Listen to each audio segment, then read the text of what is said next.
objetivo aqui, né, é falar um pouquinho do modelo da Amaro, né, de entrega, e principalmente entregas rápidas, né? Muito se fala disso ultimamente, né, principalmente em função agora da pandemia, todo mundo já sabe, né, o quanto que o comércio eletrônico ganhou relevância nesses últimos tempos e o quanto, de fato, a logística está sendo mais do que nunca um pilar estratégico para vendas.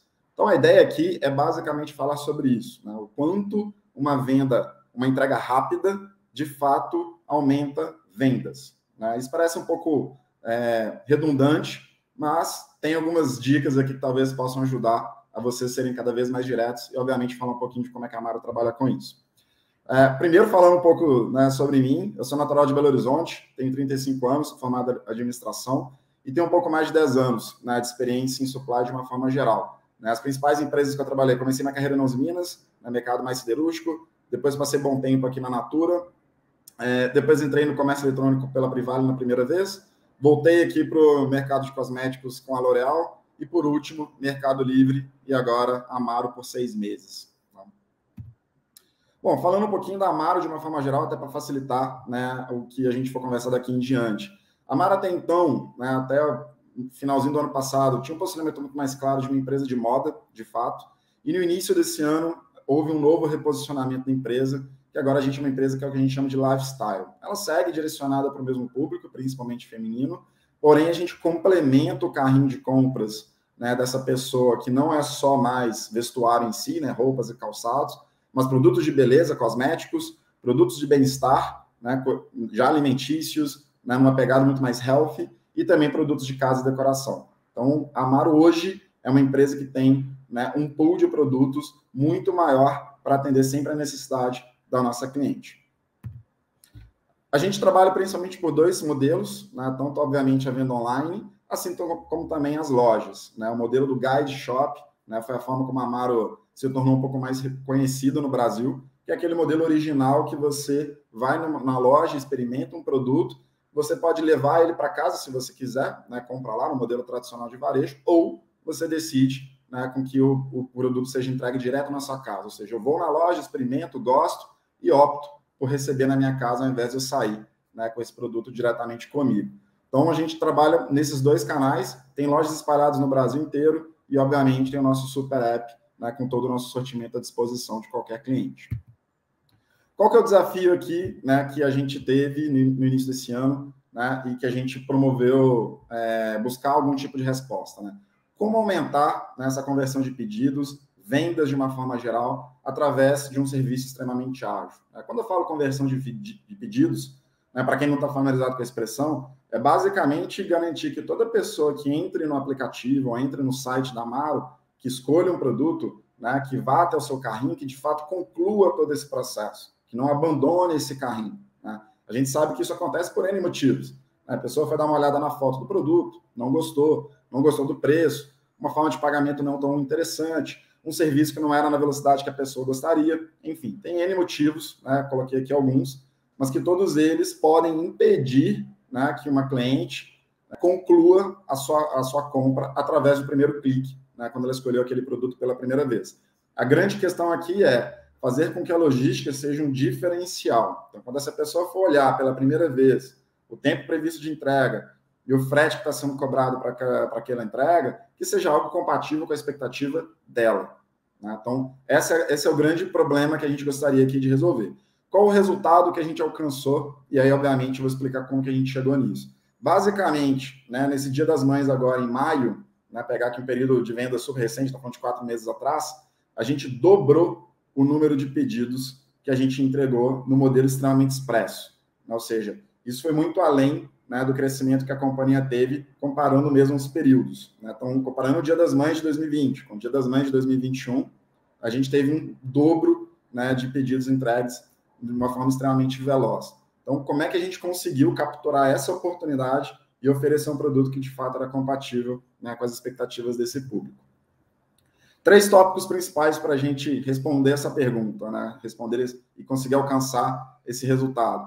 Primeiro, falar um pouquinho do que mudou, né, de uma forma geral aqui com o início da pandemia, e principalmente na etapa de Last Mile, né, que é o produto principal para responder essa nossa pergunta original. Segundo, o que a gente aprendeu com as startups, né? Não só o que elas trazem de inovação, mas também o modus operandi dela. E, por último, de fato, né, falar um pouquinho como que foi o nosso processo de construção para alcançar esse resultado e que seja replicável, né, para cada um de vocês nos seus negócios. Bom, primeira parte, né, o que mudou na logística de uma forma geral? Consigo falar até um pouquinho antes da pandemia, já havia sinais de mudança nesse sentido, mas ainda a logística era de fato encarada como uma área de suporte. Né? Quem nunca escutou aqui como profissional de logística, né, é uma área de suporte, é uma área secundária, está em prol do negócio. Né? Então, você sempre tem uma área core de uma empresa, pode ser área de vendas, pode ser área de marketing, desenvolvimento de produto, enfim. E a área de logística, de uma forma geral, era sempre clara para suportar, né, o crescimento da sua companhia, garantir, obviamente, que as coisas aconteçam de forma material, né? Se você precisa entregar um produto, garantir que aquele produto chegue, que ele seja produzido, que tenha um custo competitivo, né? Uma qualidade, obviamente, da forma esperada, ou seja, aqueles pilares tradicionais de logística, mas principalmente com mindset de área de suporte.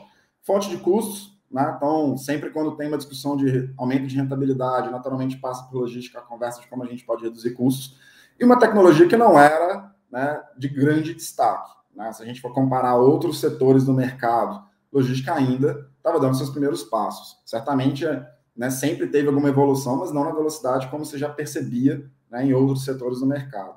Com o início da pandemia, né, e o escalonamento principalmente do comércio eletrônico, o que a gente percebeu, né, que mudou em relação ao nosso setor? A gente se torna um pilar estratégico. E por que isso? Basicamente pela velocidade do serviço necessário. Né? Anteriormente, as pessoas compravam em casa, online, sem dúvida. Isso já existe há vários anos aqui no Brasil. Porém, as pessoas não compravam por um consumo tão imediato assim, exceto a questão alimentícia. Né? Os aplicativos de entrega de comida pronta, esses sim, né, já começaram, obviamente, acostumados a trabalhar em horas. Mas o resto do mercado, os restos dos outros segmentos, não necessariamente. Né? Falava-se muito, há 10 anos atrás, de fazer entrega em 2 dias. Isso era algo sensacional. Há 5 anos atrás, começou-se a falar de entregas em 24 horas, mas ainda de uma forma um pouco cadenciada. Depois que começou a pandemia, a gente começou a falar entregas em horas para produtos não perecíveis, né? Produtos de consumo, bens de consumo em geral. Isso sim foi muito mais intenso e foi muito mais rápido, obviamente, do que todo mundo esperava. E aí, isso faz diferença total na venda. Né? Para quem está acostumado a consumir um determinado produto, ir lá na loja do lado do seu bairro e comprar, e de repente isso não seria mais possível, sem dúvida a necessidade ela continua existindo. Né? O consumidor ele não gosta de se adaptar para algo que é pior do que ele estava acostumado antes. Então, se ele já estava acostumado a comprar algo na hora que ele gostaria, né, na hora que ele quisesse, isso não foi diferente, né, com a pandemia e, obviamente, a intensidade do comércio eletrônico. Então, logística, de fato, se torna muito mais relevante para a venda. Quanto mais rápido, quanto mais você atender a necessidade daquele cliente, não importa qual seja, em qual momento seja, muito mais interessante vai ser a frequência de compra dele e, muito provavelmente, a retenção desse cliente com você. Alta tecnologia, então, sem dúvida, nesses últimos anos, uma intensidade muito maior de startups, muita solução bacana no mercado, muita coisa legal para ajudar a gente. E, obviamente, a partir do momento que a gente entrou nessa pandemia toda, tudo se acelerou, naturalmente a necessidade de soluções cada vez mais rápidas, né, aumentou. Então, isso ajudou, sem dúvida alguma, né, a gente alcançar os patamares que a gente conseguiu nesses últimos tempos. E, por último, e não menos importante, a valorização do profissional de logística. Né? Arrisco dizer que eu nunca fui tão valorizado, né, hoje, desde o início da minha carreira nesse sentido. Né? Muito em função de todos esses aspectos que eu acabei de comentar. Uma foto um pouco de startups, mais para ilustrar, né, um dos aspectos que eu comentei anteriormente, ou seja, como é que está o mercado de inovação de uma forma geral. Startup já é algo extremamente disseminado, né? Todas as empresas, sem dúvida alguma, né, entendem o valor de trabalhar cada vez mais com esse tipo de público. Aqui eu dou um recorte específico para a logística, né, as logtechs. Né? Isso é um pouco mais recente. Obviamente, a gente tem já algumas startups que são unicórnios do segmento de logística, que já começaram há vários anos atrás, mas muito mais recentemente a gente vê esse boom, né, de startups relacionadas especificamente à logística.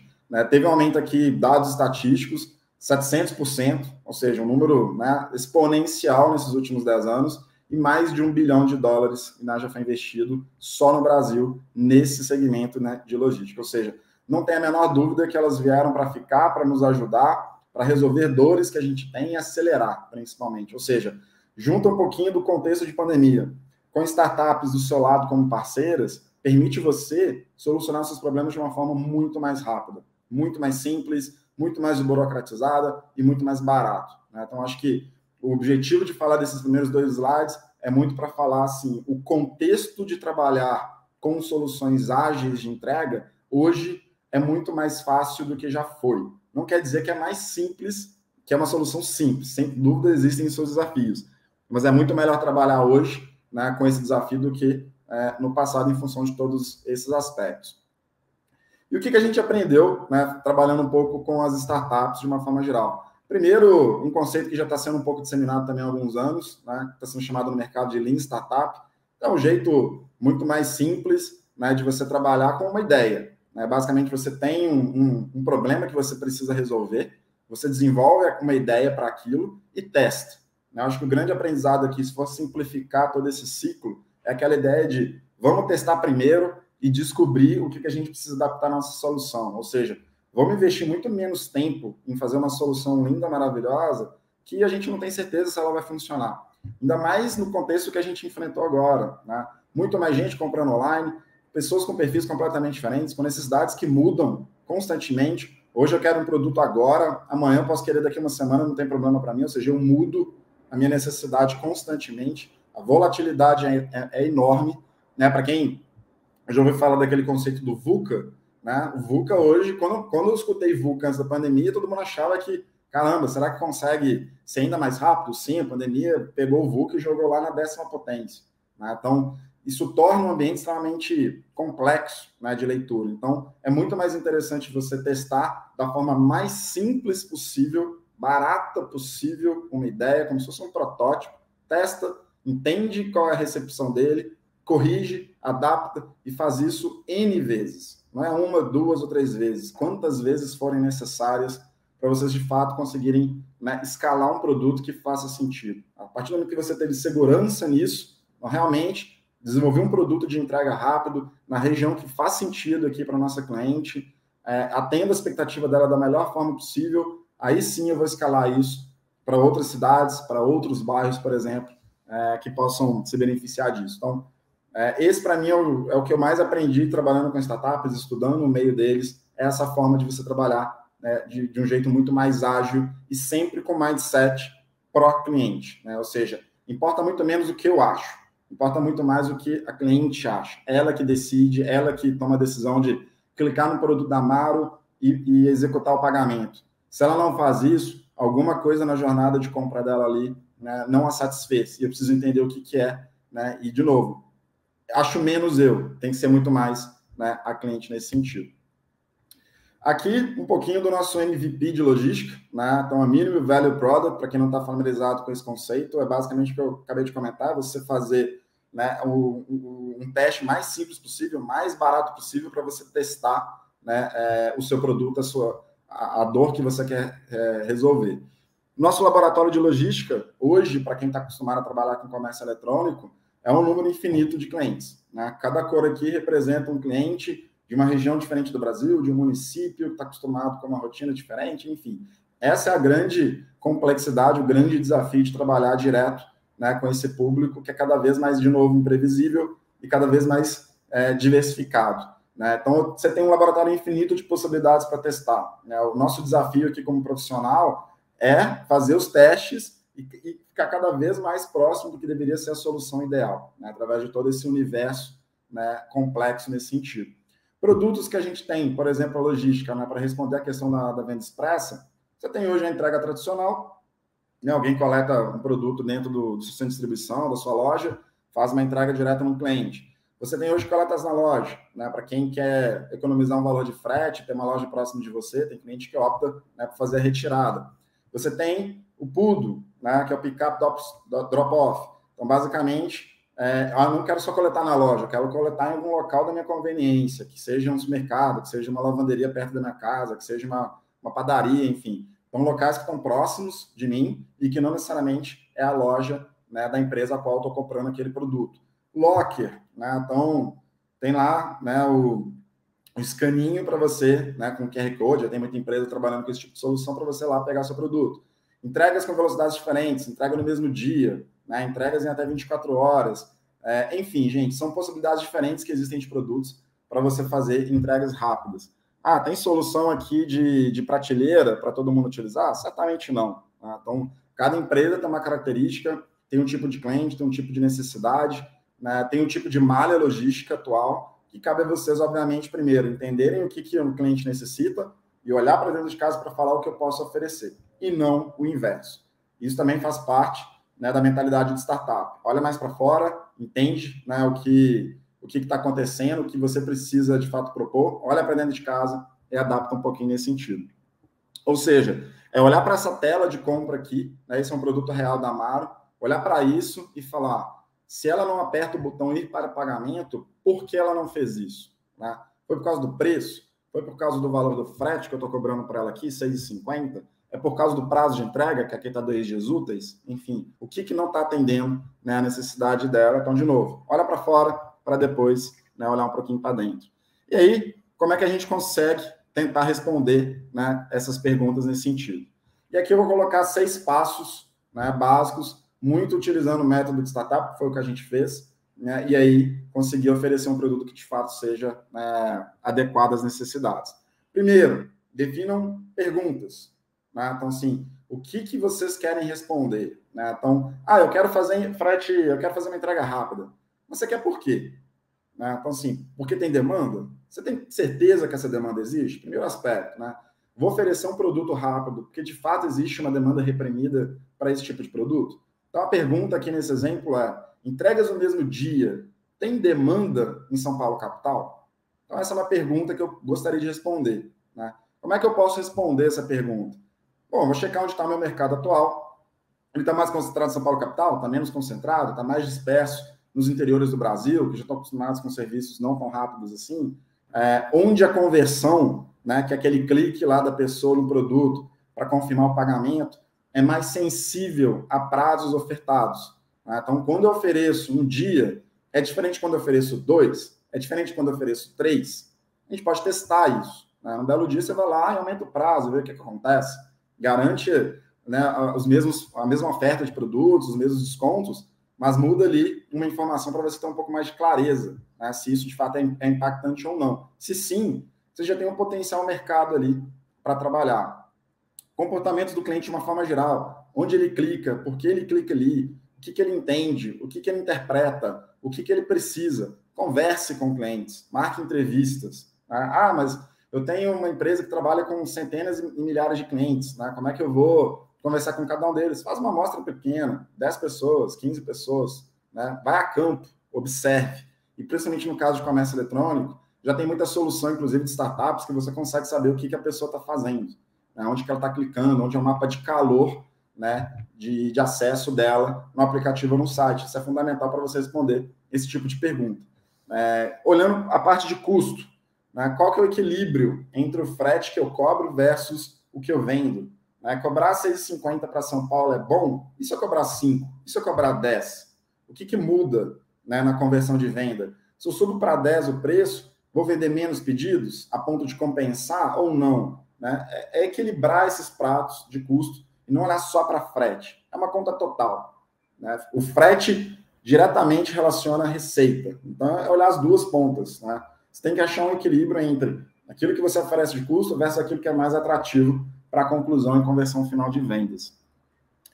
Então, esse aqui, para mim, são 3 pontos principais para vocês checarem nessa primeira etapa do processo. Ou seja, qual a pergunta que você quer responder e como é que você vai responder essa pergunta através de análise. E a sugestão é olhar sempre, de fato, a velocidade de entrega, o serviço atual, né, e o quanto ele se relaciona diretamente à venda, olhar para retenção e conversão de cliente e custo versus receita. Segundo passo, protótipo. Né? Então, teste a sua hipótese. Né? Então, ao invés de você, por exemplo, já pegar uma empresa, olhar se ela tem potencial para oferecer CND no Brasil inteiro. Caramba, como é que eu vou fazer para oferecer isso em Belo Horizonte, no Rio, no sul do Brasil, no Nordeste? Calma. Né? Então, primeiro você tem que responder a primeira pergunta. Né? É interessante oferecer em São Paulo capital? Sim ou não? Eu vou oferecer um produto em São Paulo capital inteiro? Não. Qual a necessidade? Pega o método lá de startup, né? Então, vamos testar em algum local pequeno, alguns bairros. Testa lá e vê o que acontece. Até porque você consegue comparar com o que era nesse bairro anteriormente de você começar o piloto. E você também consegue comparar com outros bairros de São Paulo, né? Então, aqui no caso, o exemplo seria conseguir um parceiro e conseguir desenvolver um fluxo logístico para oferecer same-day no bairro, por exemplo, aqui da Vila Olímpia e Jardins, por 2 semaninhas, né? E aí eu vou acompanhar, de fato, o que vai acontecer. O que é esse mapa aqui? É um mapa de calor de vendas, qualquer. Eu vou oferecer aqui um produto de same-day no Paineiras do Morumbi. Nesse exemplo aqui, eu não tenho uma venda forte lá. Então, vale a pena testar lá? Tem prós e contras. Você pode testar lá, caso você tenha um receio muito grande de impactar um negócio, se for um protótipo que vai dar errado, você está com receio de dar alguma coisa muito errada. Por outro lado, você vai ter muito mais dificuldade para ser assertivo. Porque depois, quando você for escalar, você pode descobrir ainda outras variáveis que podem mudar um pouco a sua solução. Então, a vantagem de você testar em um bairro que já é representativo é que você vai ter muito mais segurança, né, de fato que você precisa ajustar no seu protótipo. Terceira etapa, KPIs. Como é que você sabe se o protótipo está dando certo ou não, né, nesse caso? Aqui tem sugestão de 3 indicadores, podem ser menos, podem ser mais, depende, obviamente, do seu negócio. Qual o percentual de pedidos que foram convertidos? Que ela clicou e efetuou o pagamento. Como é que era antes? Como é que era depois? Né? Como é que é no bairro que eu estou fazendo o piloto? Como é que estão nos outros bairros que não fazem parte do piloto? Qual o percentual de carrinho abandonado? A pessoa não concluiu. Né? E o percentual de novos clientes? Ou seja, é uma métrica diferente. Né? Quem está acessando, né, o aplicativo, o site pela primeira vez, não tá sabendo, nunca teve uma experiência ali com a Mara. Então, ela vai lá e clica pela primeira vez. Será que eu estou conseguindo capturar também essa cliente já na primeira vez que ela acessa meu site? E as clientes que não são estreantes? São aquelas que já conhecem a marca e compram frequentemente. Será que elas também começaram a comprar com maior frequência nesse período? São perguntas que precisam ser respondidas através de KPIs. E aí, você testa essa hipótese. Né? Então, vamos testar, cria cenários diferentes. Né? Eu tenho uma primeira pergunta que é: same-day é interessante ou não para São Paulo? Definir um protótipo para 2 bairros. Definir KPIs para mensurar se de fato é relevante ou não através desse produto. E agora eu vou testar, né? Vou praticar essa solução e acompanhar o resultado dela. E aí vocês podem fazer cenários diferentes. Né? Um que eu coloco aqui como exemplo é a relação entre frete e abandono do carrinho. Então, assim, se eu vou oferecer um serviço de entrega no mesmo dia, qual o custo dele? Muita gente pensa o seguinte: eu vou cobrar o custo que eu tenho negociado com o meu parceiro, com a minha transportadora, e vou pegar o meu custo logístico de fazer, né, naturalmente, um serviço mais expresso. Não necessariamente é a melhor solução. Né? Então, o que é a melhor solução, de novo, é o equilíbrio entre a receita e o custo. O seu custo pode ser R$15, custo real, mas você tem uma taxa de abandono de 10%. Quando eu fiz um teste a um frete de 10%, meu abandono caiu pela metade. Olha, meu frete eu não reduzi pela metade, reduzi menos do que a metade, e o abandono caiu pela metade. Então, um frete a 10 pareceu uma alternativa muito mais interessante aqui para seguir estudando. Ou seja, é esse o trabalho. Cenários diferentes, mexe em cada uma das variáveis para vocês irem vendo quais são, né, os resultados mais atrativos para o negócio.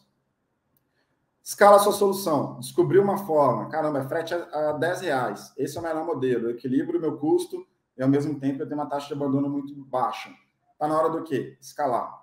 Vai aumentando gradativamente, né, para o resto dos bairros de São Paulo e acompanha os mesmos indicadores. Obviamente, como são bairros diferentes, podem ter comportamentos de compra diferentes. Então, vai fazendo de forma gradativa, dando certo, acelera e escala. Né? Ou seja, o seu momento de protótipo, o seu momento de piloto, passou. Está na hora agora de você fazer, de fato, a relevância, a diferença no negócio. E, por último, definir uma estratégia para você divulgar. A solução existe, ela está bem sólida, está desenvolvida, está super legal. Tem um ajuste ou outro ali para mexer, mas não é algo que impeça de você divulgar. Né? Então, como é que você divulga que agora você faz uma entrega muito rápida? Vou colocar um sinalzinho ali no aplicativo, no produto, que a gente faz uma entrega em 24 horas. Vou fazer uma divulgação um pouco mais aberta no app, vou mandar um WhatsApp proativo para cliente, um e-mail, enfim. Tem N formas aqui, né, de você divulgar. Uma que a gente utilizou é: compre o presente da sua mãe e receba ainda hoje. Então, para quem não comprou o presente da sua mãe no sábado, na sexta-feira, a gente ofereceu uma entrega ainda no mesmo dia.